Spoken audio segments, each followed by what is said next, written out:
चोपड़ा ग्रामीण police station को गोपनीय सूचना मिली कि 17 सेन इलाके में मोटरसाइकिल से गांजा तस्करी की जा रही है। इस सूचना के आधार पर पुलिस निरीक्षक कावेरी कमालकर और स्थानीय अपराध शाखा के अधिकारी व कर्मचारी लासूर 17 सेन रोड पर कमलाज देवी मंदिर के पास साजिश के तहत नाकाबंदी की। जैसे ही 17 सेन से एक व्यक्ति मोटरसाइकिल पर आता दिखाई दिया, पुलिस ने उसकी मोटरसाइकिल रोककर तलाशी ली। तलाशी के दौरान उसके पास से गांजे की बड़ी खेप बरामद हुई।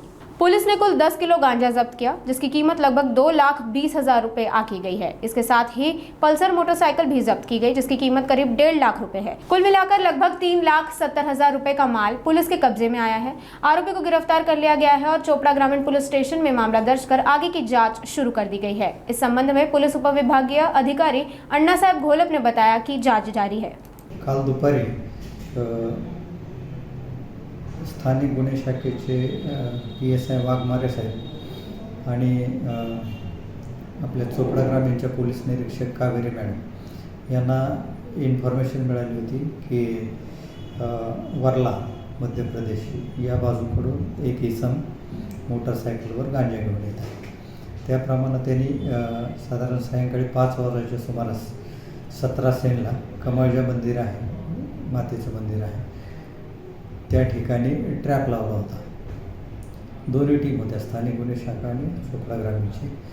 आणि त्यावेळी एक इसम मोटरसायकलवर, पल्सर मोटरसायकलवर जाताना दिसला। त्याला अडवलं, त्याची झडती घेतली, तर मोटरसायकलवर त्याला गांजा, एका पोत्यात भरलेला गांजा मिळून आला।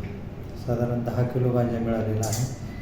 गांजाची किंमत 2,22,000 अशी गांजाची किंमत आहे।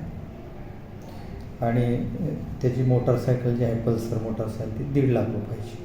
असा एकूण 3,70,000 रुपयाचा मुद्देमाल आम्ही त्याच्याकडून जप्त केले आहे।